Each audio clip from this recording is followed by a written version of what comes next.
Hello welcome to law excellence. ఇవాల్టి వీడియోలో మనం ఈనాడు, సాక్షి మరియు నమస్తే తెలంగాణ పేపర్స్లోని ఇంపార్టెంట్ కరెంట్ అఫైర్స్ గురించి డిస్కస్ చేసుకుందాం. ఇవాల్టి మన ఫస్ట్ ఆర్టికల్ వచ్చేసి పెరుగుతున్నటువంటి ఇంధన ధరలకి సంబంధించి. మన భారతదేశం సుమారు 85% చమురుని ఇతర దేశాల నుంచి దిగుమతి చేసుకుంటోంది. మన దేశ ఆర్థికాభివృద్ధిలో ముడి చమురు అనేది కీలక పాత్ర పోషిస్తుంది. అయితే ఏ దేశంలో అయినా ధరల పెరుగుదల వల్ల ద్రవ్యోల్బణం అనేది పెరుగుతుంది. ద్రవ్యోల్బణం పెరిగితే స్థూల దేశీయోత్పత్తి అనేది తగ్గుతుంది. ఫలితంగా వృద్ధి రేటు అనేది కూడా తగ్గిపోతుంది. కరెన్సీ అనేది పతనమవుతుంది. విదేశీ మారక ద్రవ్య నిల్వలు తగ్గిపోతాయి. వీటన్నింటి ఫలితంగా దేశ ఆర్థిక వ్యవస్థ అనేది అతలాకుతలమవుతుంది. అలా మన భారతదేశం కూడా దీనికి భిన్నమైతే కాదు. అందుకే కొన్నేళ్లుగా మన భారతదేశం తన యొక్క చమురు దిగుమతి బిల్లు భారాన్ని తగ్గించుకోవటానికి ప్రయత్నిస్తోంది. ముడి చమురు ఎక్కడ చౌకగా దొరికితే అక్కడ తీసుకునేందుకు సిద్ధంగా ఉంది. ప్రస్తుతం ఉక్రెయిన్ మీద రష్యా యుద్ధం మొదలైనప్పటి నుంచి అంతర్జాతీయ మార్కెట్లో చమురు ధరలు అనేవి పెరుగుతూ ఉన్నాయి. ఇటీవల ఒక దశలో బ్యారెల్ ముడి చమురు $130కు పైగా పెరిగింది. అయితే గత ఏడాది నవంబర్ 4వ తేదీ నుంచి కొన్ని నెలల పాటు చమురు కంపెనీలు పెరుగుతున్నటువంటి క్రూడ్ ధరలకి అనుగుణంగా రిటైల్ రేటు పెంచలేదు. దానివల్ల మనం చూస్తే ఇటీవల 5 రాష్ట్రాల అసెంబ్లీ ఎన్నికలు దీనికి కారణంగా చెప్పొచ్చు. ఎన్నికల ప్రక్రియ ముగిసిన తర్వాత నుంచి మన దేశీయ ఇంధన ధరలు అనేవి తరచూ పెరుగుతూ ఉన్నాయి. గత ఏడాది జనవరి నుంచి జూలై మధ్య కాలంలో రిటైల్ ధరని పెట్రోల్కి 63 సార్లు, డీజిల్కి 61 సార్లు పెంచాయి. ఈ నేపథ్యంలో కేంద్రం గత ఏడాది నవంబర్లో లీటర్ పెట్రోల్ మీద ₹5, లీటర్ డీజిల్ మీద ₹10 చొప్పున ఎక్సైజ్ సుంకాన్ని తగ్గించింది. కొన్ని రాష్ట్రాలు, కేంద్రపాలిత ప్రాంతాలు కూడా తమ యొక్క వ్యాట్ వాటాని తగ్గించడం జరిగింది. అయితే గతంలో అంతర్జాతీయ మార్కెట్లో ముడి చమురు $20కే లభించినప్పుడు ఆ ప్రయోజనాన్ని కేంద్రం వినియోగదారుడికి బదలాయించలేదు. 2015లో పెట్రోల్, డీజిల్ మీద కేంద్రానికి లభించినటువంటి ఆదాయం 99,000 కోట్లు. 2021-22కి అది 4 రెట్లకు పైగా పెరిగి 4 లక్షల కోట్ల రూపాయలకు చేరింది. అయితే లీటర్ పెట్రోల్ లేదా డీజిల్కి కొనుగోలుదారుడు చెల్లిస్తున్నటువంటి ధరలో అత్యధిక భాగం కేంద్ర మరియు రాష్ట్ర ప్రభుత్వాలకి చేరుతోంది. అంతర్జాతీయ మార్కెట్లో ముడి చమురు ధర పెరిగినప్పుడల్లా కూడా కేంద్రం మరియు రాష్ట్రాలు లబ్ధి పొందుతూ వస్తూ ఉన్నాయి. తగ్గినప్పుడు మాత్రం కేంద్రం సెస్ రూపంలో కొనుగోలుదారుడి నుంచే మనీని తీసుకుంటోంది. అయితే కేంద్రం లబ్ధి పొందుతున్నటువంటి స్థాయిలో రాష్ట్రాలు లాభపడటం లేదు. ఇంధన ధరలు అనేవి భారీగా తగ్గితే రాష్ట్రాలకి వ్యాట్ తగ్గుదల రూపంలో నష్టం అనేది సంభవిస్తుంది. కేంద్రం మాత్రం సెస్లతో లబ్ధి అనేది పొందుతూ వస్తోంది. అయితే ముడి చమురు కోసం మనము ఎక్కువ కాలం ఇతర దేశాల మీద ఆధారపడటం మంచిది కాదు. ఎందుకు అంటే మనకి అంతర్జాతీయ స్థాయిలో పెరిగినటువంటి 10% ముడి చమురు ధర భారత స్థూల దేశీయోత్పత్తిని సుమారు 0.2% మేర తగ్గిస్తుంది.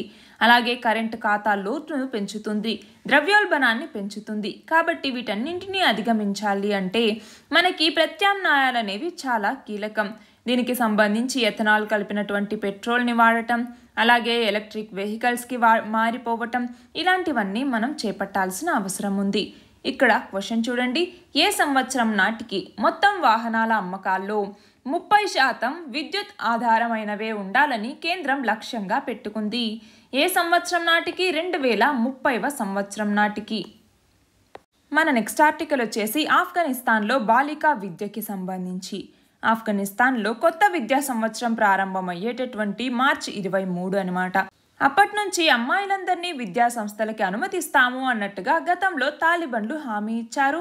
అయితే వాళ్ళు అబ్బాయిలతో కలిసి కాకుండా ప్రత్యేకంగా వేరే తరగతి గదుల్లో కూర్చొని చదువుకోవాలి అన్నట్టుగా తాలిబన్ల అధికార ప్రతినిధి ప్రకటించారు.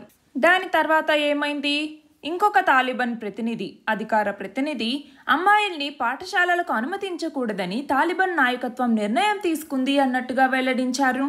అయితే ఈ నిర్ణయం మీద వ్యాఖ్యానించే అధికారం మాకు లేదు అన్నట్టుగా కొంతమంది చెప్తూ ఉన్నారు. అయితే గత సంవత్సరం ఆగస్టులో తాలిబాన్లు అధికారం చేపట్టేసరికి కోవిడ్ కారణంగా పాఠశాలలన్నీ మూతపడ్డాయి.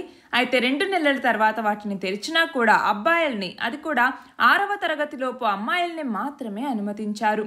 అప్పటి నుంచి బాలికా విద్య విషయంలో తాలిబాన్ల మీద అంతర్జాతీయ సమాజం తీవ్రమైనటువంటి ఒత్తిడిని తీసుకొస్తోంది. దాంతో 3 వారాల క్రితం మేము దీనికి ఓకే చెప్తున్నాము, సుముఖంగానే ఉన్నాము, ఇస్లామిక్ నిబంధనల్ని అనుసరించి కొన్ని షరతులు మాత్రమే వర్తింపజేస్తాము అన్నట్టుగా తాలిబాన్లు చెప్పారు. మళ్ళీ ఏమో అమ్మాయిల్ని పాఠశాలలకు అనుమతించకూడదని నిర్ణయం తీసుకున్నాము అన్నట్టుగా కూడా చెప్పటం జరిగింది. మనం చూస్తే తాలిబాన్లు తొలిసారిగా ఆఫ్ఘనిస్తాన్ పాలనా పగ్గాలను చేజింకించుకున్నప్పుడు ఒకప్పుడు మహిళల మీద చాలా ఆంక్షలు ఉండేవి. ఇంటి నుంచి బయట కాలు పెడితే బుర్కా తప్పనిసరిగా ఉండాలి, బహిరంగ ప్రదేశాలకు వెళ్లాలంటే ఇంట్లో ఒక మగవారిని తప్పనిసరిగా తోడు తీసుకెళ్లాలి, ఆసుపత్రుల్లో వైద్య సేవలు కూడా మహిళలకి అందుబాటులో ఉండేవి కావు. దాంతో ఎంత తీవ్ర అనారోగ్యం వచ్చినా ఇంట్లో మగవారు తెచ్చిచ్చే మందు బిళ్ళలే వాళ్ళకి శరణ్యమయ్యేవి. అలాగే విద్య, వైద్యం, ఉద్యోగాలు వీటిలోనూ కూడా వాళ్ళకి అవకాశం ఉండేది కాదు. ఒక్క గంజాయి తోటల పెంపకం, వాటి నుంచి గంజాయి సేకరణ తప్ప మహిళలు ఇంకా దేంట్లో కూడా పాల్గొనలేనన్నటువంటి ఆంక్షల్ని విధించారు. అయితే అమెరికా సైన్యం జోక్యం చేసుకోవటంతో 2004లో కొత్త రాజ్యాంగం వచ్చింది. అందులో మహిళలకి అన్ని రకాల హక్కుల్ని కల్పించారు. దాంతో వాళ్ళ యొక్క సామాజిక ఆర్థిక పరిస్థితులు అనేవి మెరుగుపడ్డాయి. 2003 నాటికి ఆఫ్ఘన్ ప్రాథమిక పాఠశాలల్లో బాలికల చేరిక అనేది 10% లోపే ఉండేది. అది 2017 నాటికి 33% పెరిగింది. అలాగే మాధ్యమిక పాఠశాలల్లో 6 నుంచి 39% చేరుకుంది. అంతేకాకుండా 2001లో అక్కడి మహిళల సగటు ఆయు ప్రమాణం 56 ఏళ్లుగా ఉంటే 2017 నాటికి అది 66కు చేరింది. 2000వ సంవత్సరంలో ప్రతి 1,00,000 జననాలకి 1100 శిశు మరణాలు నమోదైతే 2015 కల్లా ఆ సంఖ్య 396కు తగ్గింది. అయితే బాలికలు మరియు యువతుల విద్య మీద నిషేధం శాశ్వతం కాదు అనేసి తాలిబాన్లు చెప్తున్నా కూడా వాళ్ళు ఎంతవరకు ఆ మాట నిలబెట్టుకుంటారు అన్నటువంటిది మనం చూడాల్సి ఉంది. ఇక్కడ క్వశ్చన్ చూడండి. 2017 నాటికి ఆఫ్ఘనిస్తాన్ మహిళల సగటు ఆయు ప్రమాణం ఎంత? 66 సంవత్సరాలు.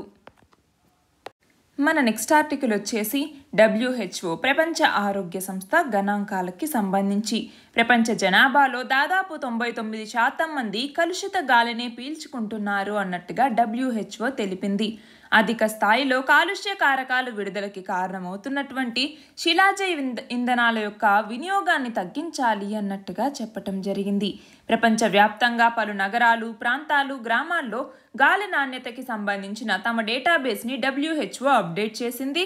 ఇందులో 6,000కి పైగా మున్సిపాలిటీల వివరాలు అందుబాటులో ఉన్నాయి.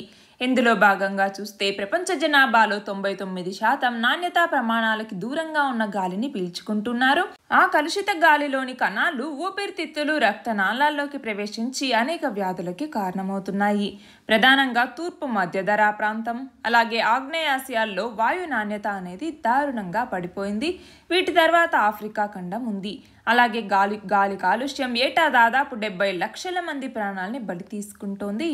PM2.5 మరియు PM10 ధూళికణాలతో పాటుగా మరొక కాలుష్య కారకమైనటువంటి నైట్రోజన్ డయాక్సైడ్ యొక్క వివరాల్ని కూడా ఈ డేటాబేస్లో పొందుపరిచారు. క్వశ్చన్ చూడండి. నేషనల్ ఎయిర్ క్వాలిటీ ఇండెక్స్ని ఎవరు ఇస్తారు? ఎన్ని కాలుష్య కారకాలని పరిగణలోకి తీసుకుని దీనిని లెక్కిస్తారు? ఎవరు ఇస్తారు నేషనల్ ఎయిర్ క్వాలిటీ ఇండెక్స్ని? CPCB, central pollution control board. ఎన్ని కాలుష్య కారకాలని పరిగణలోకి తీసుకుంటారు?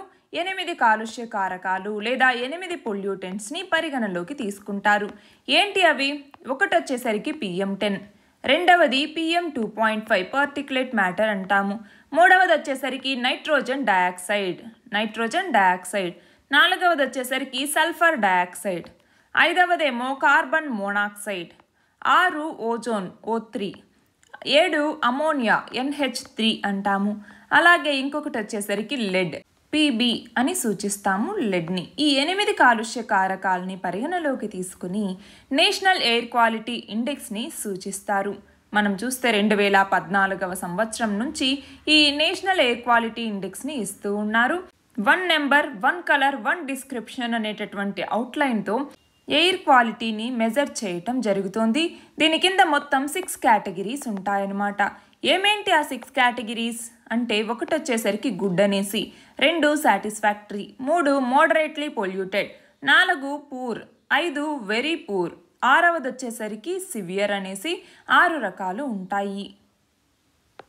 మన నెక్స్ట్ ఆర్టికల్ వచ్చేసి పాకిస్తాన్లోని రాజకీయ సంక్షోభానికి సంబంధించి అక్కడి ప్రధానమంత్రి ఇమ్రాన్ ఖాన్ మీద ప్రవేశపెట్టినటువంటి అవిశ్వాస తీర్మానాన్ని జాతీయ అసెంబ్లీ డిప్యూటీ స్పీకర్ తిరస్కరించాయి. దాంతో విపక్షాలు సొంతంగా ప్రత్యేక సమావేశాన్ని నిర్వహించి ఆ తీర్మానాన్ని తమకు తాముగా ఆమోదించాయి. ఇంకొక వైపు జాతీయ అసెంబ్లీ రద్దు నేపథ్యంలో ఆపద్ధర్మ ప్రధానమంత్రి నియామకం దిశగా ఆ దేశ అధ్యక్షుడు ఆరిఫ్ అల్వీ చర్యలు చేపట్టారు. ఆ పదవికి పేర్లను సూచించాల్సిందిగా ఇమ్రాన్ ఖాన్ అలాగే ప్రతిపక్ష నాయకుడు అయినటువంటి షహబాజ్ షరీఫ్కి లేఖ రాశారు. అయితే ఇమ్రాన్ ఖాన్ పాకిస్తాన్ మాజీ ప్రధాన న్యాయమూర్తి అయినటువంటి జస్టిస్ గుల్జార్ అహ్మద్ పేరుని ప్రతిపాదించటం జరిగింది. జస్టిస్ గుల్జార్ అహ్మద్ ఈయన 2019 డిసెంబర్ నుంచి ఈ ఏడాది అంటే 2022 ఫిబ్రవరి వరకు కూడా పాకిస్తాన్ ప్రధాన న్యాయమూర్తిగా విధుల్ని నిర్వహించి పదవి విరమణ పొందారు. మాజీ ప్రధానమంత్రి నవాజ్ షరీఫ్ మీద అనర్హత వేటు పడినటువంటి పనామా పేపర్ల కేసు మీద విచారణ జరిపినటువంటి 5 సభ్యుల ధర్మాసనంలో ఈయన కూడా ఒకరు. కొన్ని కీలక కేసుల్లో ప్రభుత్వాలు అధికారులకు వ్యతిరేకంగా ఈయన వ్యాఖ్యలు కూడా చేశారు. క్వశ్చన్ చూడండి, పాకిస్తాన్లో ఆపద్ధర్మ ప్రధాని నియామకానికి ఇమ్రాన్ ఖాన్ ఎవరి పేరుని సూచించారు? ఎవరి పేరుని? జస్టిస్ గుల్జార్ అహ్మద్. మన నెక్స్ట్ ఆర్టికల్ వచ్చేసి నేరాలకు పాల్పడినటువంటి వ్యక్తుల్ని త్వరగా గుర్తించేందుకు, దర్యాప్తుని వేగవంతం చేసేందుకు, అనుమానితుల మరియు నేరగాల యొక్క కొలతలు, బయోమెట్రిక్ నమూనాల్ని సేకరించేందుకు పోలీసులకి, జైలు వార్డన్లకు అధికారం కల్పించే బిల్లుని లోక్సభ ఆమోదించింది. క్రిమినల్ ప్రొసీజర్ ఐడెంటిఫికేషన్ బిల్ అంటాము. దీనిని 1920 నాటి ఖైదీల గుర్తింపు చట్టం స్థానంలో తీసుకొస్తూ ఉన్నారు. అయితే ఈ బిల్లుని లోక్సభ మూజువానీ ఓటుతో ఆమోదించటం జరిగింది. ఇక్కడ క్వశ్చన్ చూడండి, ఇటీవల లోక్సభ ఆమోదించిన క్రిమినల్ ప్రొసీజర్ ఐడెంటిఫికేషన్ బిల్లుని ఏ చట్టం స్థానంలో తీసుకొచ్చారు? ఏ చట్టం స్థానంలో? ఖైదీల గుర్తింపు చట్టం స్థానంలో. ఐడెంటిఫికేషన్ ఆఫ్ ప్రిజనర్స్ యాక్ట్ అంటాము. మన నెక్స్ట్ ఆర్టికల్ వచ్చేసి కేంద్ర ప్రభుత్వం వ్యవసాయ రంగంలో జన్యుకూర్పు విత్తనాలు అంటే జీనోమ్ ఎడిటింగ్ విత్తనాలు మొక్కల వినియోగానికి గ్రీన్ సిగ్నల్ ఇవ్వటం జరిగింది. వాటి మీద ఉన్నటువంటి ఆంక్షల్ని ఎత్తివేస్తూ కేంద్ర పర్యావరణ శాఖ ఉత్తర్వులను జారీ చేసింది. అంటే ఇప్పటి వరకు కూడా మనం చూస్తే జన్యు మార్పిడి విత్తనాల మాదిరిగానే ఈ జన్యుకూర్పు విత్తనాల విడుదలకి కూడా కేంద్ర పర్యావరణ శాఖ అనుమతి తప్పనిసరిగా తీసుకోవాలి అనేటటువంటి ఆంక్షలు అనేవి ఉన్నాయి. వాటిని ఇప్పుడు ఎత్తేసింది. అంటే జన్యుకూర్పు పరిజ్ఞానంతో ఉత్పత్తి చేసే విత్తనాల్లో జన్యు మార్పిడిలో మాదిరిగా హానికారకాలు కానీ లేదా పరాయి జన్యువులు కానీ ఉండవు, వినియోగానికి అనుమతించాలి అన్నట్టుగా కేంద్ర వ్యవసాయ బయోటెక్నాలజీ శాఖల యొక్క సిఫార్సుల మేరకి ఈ ఉత్తర్వులను ఇవ్వటం జరిగింది. అయితే జన్యుకూర్పు అంటే ఏంటి అంటే పంటల యొక్క వంగడాలు, మొక్కల్లో చాలా రకాల జన్యువులు అనేవి ఉంటూ ఉంటాయి. వీటిలో దిగుబడి పెరగటానికి, పోషక విలువలు పెంచడానికి అవసరమైనటువంటి జన్యువుల్ని కూర్చి మిగిలిన వాటిని తగ్గించటం లేదా తొలగించటం ద్వారా కొత్త వంగడాలని సృష్టిస్తారు. దానివల్ల ఏమవుతుంది? ఆ వంగడాల్లో మనం చూస్తే దిగుబడి అనేది పెరుగుతుంది, పోషక విలువలు అనేవి పెరుగుతాయి. దానివల్ల ఎక్కువ దిగుబడి అనేది వస్తుంది. దానివల్ల దేశ ఆహార భద్రత అనేది మెరుగవుతుంది. దాంతోపాటుగా ప్రజలకి పోషకాలతో కూడినటువంటి ఆహారం లభిస్తుంది. రైతుకు కూడా అధిక ఆదాయం వస్తుంది. ఇక్కడ క్వశ్చన్ చూడండి, జన్యుకూర్పు విత్తనాలు లేదా జీనోమ్ ఎడిటింగ్ విత్తనాలు అంటే ఏమిటి? అంటే ఏంటి? వీటిలో జన్యువులు ఏవైతే దిగుబడి పెరగటానికి, పోషక విలువలు పెంచడానికి అవసరమైనవి ఉంటాయో వాటన్నింటినీ కూర్చి మిగిలిన వాటిని తగ్గించటం లేదా తొలగించటం ద్వారా ఏవైతే విత్తనాల్ని తయారు చేస్తారో వాటిని జన్యుకూర్పు విత్తనాలు అని పిలుస్తారు. మన నెక్స్ట్ ఆర్టికల్ వచ్చేసి ఇంధన రంగంలో భారీ మార్పుల్ని చేపట్టడం ద్వారా శిలాజ ఇంధన వినియోగాన్ని తగ్గించటంతో పాటుగా ప్రపంచ ఉద్గారాలని కూడా 2030 నాటికల్లా సగానికి తగ్గించవచ్చు అన్నట్టుగా ఏదైతే ఐపీసీసీ నివేదిక చెప్పటం జరిగిందో ఇందులో భాగంగా భూతాపంలో పెరుగుదలని 1.5 డిగ్రీల సెల్సియస్కి పరిమితం చేయటానికి ప్రస్తుతం ఉపశమన చర్యలు చేపట్టాలి అన్నటువంటి దాన్ని ప్రస్తావించింది. మనం చూస్తే దీనిని ప్యారిస్ క్లైమేట్ చేంజ్ ఒప్పందంలో మనం ఆల్రెడీ చదువుకున్నాము. అలాగే climate change 2022 mitigation of climate change అన్నటువంటి పేరుతో ఐపీసీసీ అంటే the intergovernmental panel on climate change working group 3 report నివేదికని ఇవ్వటం జరిగింది. 2010 నుంచి 2019 మధ్య కాలంలో సగటు వార్షిక అంతర్జాతీయ గ్రీన్ హౌస్ వాయు ఉద్గారాలు మానవ చరిత్రలో ఎప్పుడూ లేనంత అధికంగా ఉన్నాయి అన్నట్టుగా చెప్పటం జరిగింది. అయితే శిలాజ ఇంధనాన్ని తగ్గించి హైడ్రోజన్ లాంటి ప్రత్యామ్నాయ ఇంధనాల వాడకాన్ని గనక పెంచితే ఇప్పుడు కర్బన ఉద్గారాలు ఏవైతే ఉన్నాయో వాటిని 2030 కల్లా సగానికి తగ్గించవచ్చు అన్నట్టుగా చెప్పటం జరిగింది. అలాగే విద్యుదీకరణను పెంచటం, ఇంధనాన్ని మరింత సమర్థంగా వాడుకోవటం, వీటి ద్వారా భూతాపాన్ని కట్టడి చేయొచ్చు అన్నట్టుగా చెప్పటం జరిగింది. క్వశ్చన్ చూడండి, ఇంధన రంగంలో మార్పులు చేపట్టడం ద్వారా శిలాజ ఇంధన వినియోగాన్ని తగ్గించవచ్చనే ఐపీసీసీ నివేదికని ఎన్ని దేశాలు ఆమోదించాయి? ఎన్ని దేశాలు? మొత్తం 195 దేశాలు ఈ ఐపీసీసీ రిపోర్ట్ని ఆమోదించాయి. మన నెక్స్ట్ ఆర్టికల్ వచ్చేసి టీబీ, ట్యూబర్క్యులోసిస్ లేదా క్షయ అంటాము. టీబీతో ప్రతి సంవత్సరం ఎక్కువ సంఖ్యలో మరణాలు అనేవి సంభవిస్తూ ఉన్నాయి. గత ఏడాది 2021లో అయితే కొత్తగా 60,599 క్షయ కేసులు నమోదయ్యాయి. 2019తో పోలిస్తే 2020లో 7,000 కేసులు, 2020తో పోలిస్తే 2021లో సుమారు 3,000 కేసులు తగ్గాయి అనేసి గణాంకాలు చెప్తూ ఉన్నా కూడా వాస్తవానికి క్షయ కేసుల నమోదులో నిర్దేశిత లక్ష్యాన్ని ఆరోగ్య శాఖ అందుకోవట్లేదు. మనం చూస్తే 2019లో 100% లక్ష్యం సాధించగా 2020లో 77%, 2021లో 74% మాత్రమే లక్ష్యాన్ని నమోదు చేసుకుంది. అయితే గత 2 ఏళ్లలో లక్ష్యాన్ని చేరుకోలేకపోవటానికి కోవిడ్ ప్రధాన కారణం అన్నట్టుగా ఆరోగ్య శాఖ చెప్తోంది. అయితే ఈ వ్యాధిని గుర్తించటం ఎలాగా అంటే 2 వారాలకు పైగా దగ్గు, జ్వరం ఉండటం, అలాగే తెడమలో రక్తం పడుతూ ఉండటం, అనూహ్యంగా బరువు అనేది తగ్గిపోవటం, ఛాతీ ఎక్స్రేలో అసాధారణ మచ్చలు కనిపించటం లాంటివి ఉంటే వాటిని క్షయగా పరిగణిస్తాము. దీనిని వ్యాప్తి చెందకుండా జాగ్రత్తలు తీసుకోవాల్సిన అవసరం ఉంది. ఎక్కడ పడితే అక్కడ ఉమ్మడం చేయకూడదు. దగ్గొచ్చినప్పుడు నోటికి జేబు రుమాలు లేదా ఏదైనా ఒక వస్త్రాన్ని అడ్డు పెట్టుకోవటం, పుట్టిన ప్రతి బిడ్డకి తప్పకుండా బీసీజీ టీకా ఇవ్వటం, అలాగే మందులు క్రమం తప్పకుండా వాడటం, వ్యాధి లక్షణాలు తగ్గినా కూడా నిర్దేశిత వ్యవధిలో ఆ మందుల్ని కొనసాగిస్తూ ఉండటం లాంటివి చేయాలి. ఇక్కడ క్వశ్చన్ చూడండి, మన దేశంలో ఏ సంవత్సరం నాటికి క్షయ వ్యాధిని పూర్తిగా నిర్మూలించాలని కేంద్ర ప్రభుత్వం లక్ష్యంగా పెట్టుకుంది? 2025 నాటికి. నార్మల్గా ప్రపంచంలో 2030 నాటికి టీబీని ఎండ్ చేయాలని లక్ష్యంగా పెట్టుకుంటే మనం మాత్రం ఎండ్ టీబీ బై 2025 అన్నటువంటి దాన్ని లక్ష్యంగా పెట్టుకున్నాము. మన నెక్స్ట్ ఆర్టికల్ వచ్చేసి నేపాల్లో భారత రాయబారిగా ఉన్నటువంటి వినయ్ మోహన్ క్వాత్రా. ఈయనని విదేశీ వ్యవహారాల శాఖ కార్యదర్శిగా నియమించటం జరిగింది. ప్రస్తుతం ఈ హోదాలో కొనసాగుతున్నటువంటి హర్షవర్ధన్ శృంగ్లా ఈయన ఈ నెలాఖరికి పదవీ విరమణ చేయబోతున్నటువంటి సందర్భంగా ఆయన స్థానంలో వినయ్ మోహన్ ఈయనని నియమిస్తూ కేంద్ర సిబ్బంది వ్యవహారాల మంత్రిత్వ శాఖ ఉత్తర్వులు జారీ చేసింది. ఇక్కడ క్వశ్చన్ చూడండి, విదేశీ వ్యవహారాల శాఖ నూతన కార్యదర్శిగా ఎవరు నియమితులయ్యారు? ఎవరు? వినయ్ మోహన్ క్వాత్రా. మన నెక్స్ట్ ఆర్టికల్ వచ్చేసి విద్యార్థి దశ నుండే ఆవిష్కరణల్ని ప్రోత్సహించటం కోసం తెలంగాణ ప్రభుత్వం యూత్ హబ్ లేదా వై హబ్ని ఏర్పాటు చేయబోతున్నట్టుగా చెప్పటం జరిగింది.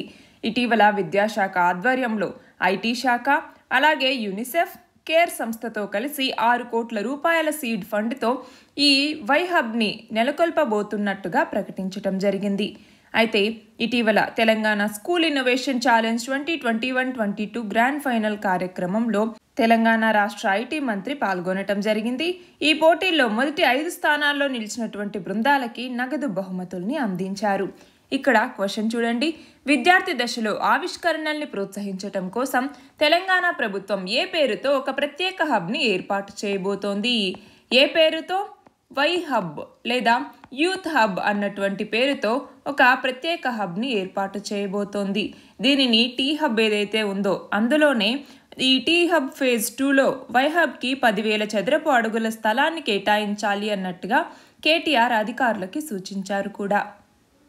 మన నెక్స్ట్ ఆర్టికల్ వచ్చేసి ఏపీ రాష్ట్రంలో పరిశ్రమలు నెలకొల్పాలి అనేటటువంటి పారిశ్రామికవేత్తలు ఇక మీదట ఆఫీసుల చుట్టూ తిరగకుండా ఆన్లైన్లోనే వాళ్ళకు అవసరమైనటువంటి సేవల్ని పొందొచ్చు.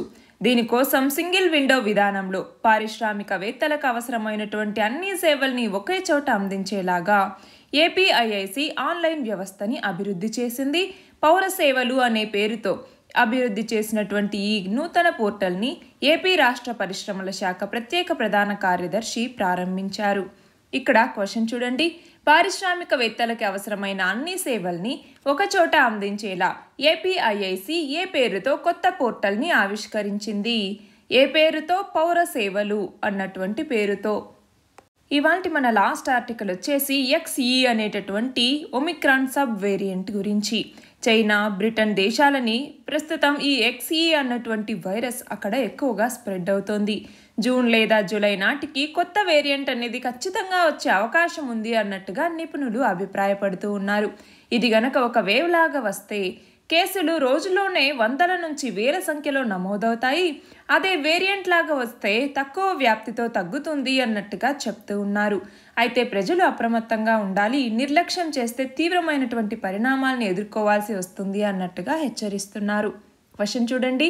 ఒమిక్రాన్ ఉపరకాలైనటువంటి BA.1 మరియు BA.2ల మిశ్రమ ఉత్పరివర్తన రకానికి ప్రపంచ ఆరోగ్య సంస్థ ఏ పేరుని పెట్టింది? ఏ పేరుని పెట్టింది? XE అనేటటువంటి పేరుని WHO పెట్టింది. నిన్నటి క్వశ్చన్ వచ్చేసి 2022కు సంబంధించి అరేబియా సముద్రంలో జరిగిన ఇండో ఫ్రాన్స్ ద్వైపాక్షిక నౌకాదళ విన్యాసం పేరేమిటి? ఏ పేరుతో జరిగింది ఇది? Varuna.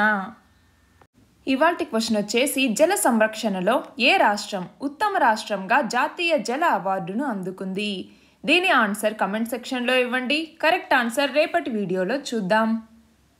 All the very best and thank you very much.